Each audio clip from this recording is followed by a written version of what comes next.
राज्यात आज काय घडलं ते जाणून घ्या फक्त 90 सेकंदात।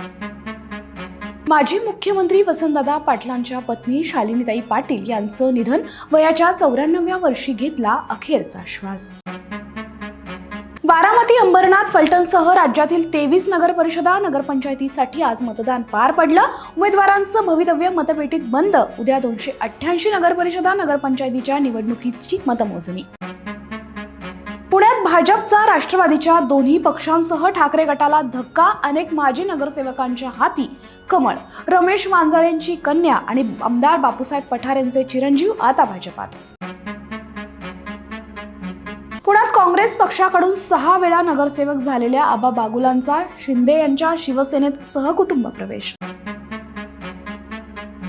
माणिकराव कोकाटेंच्या रिक्त मंत्रिपदासाठी राष्ट्रवादीत जोरदार लॉबिंग। इंद्रनील नाईकांना कॅबिनेट मिळण्याची शक्यता, तर आमदार सना मलिकांना नवीन जबाबदारी मिळण्याची चर्चा। एप्स्टीनच्या मेलमध्ये मोदी ऑन बोर्डचा उल्लेख, मंत्री हरदीप पुरींचंही नाव। पृथ्वीराज चव्हाणांचा दावा, सरकारनं खुलासा करण्याची मागणी। लोकसभेला 20 पक्ष एकत्र आले तरी आम्ही घाबरलो नाही, आम्ही जिंकणारच। ठाकरे बंधूंच्या युतीवर बावनकुळेंचा टोला। अशाच महत्त्वपूर्ण माहितीसाठी वखर लाईव्हला सबस्क्राईब करा।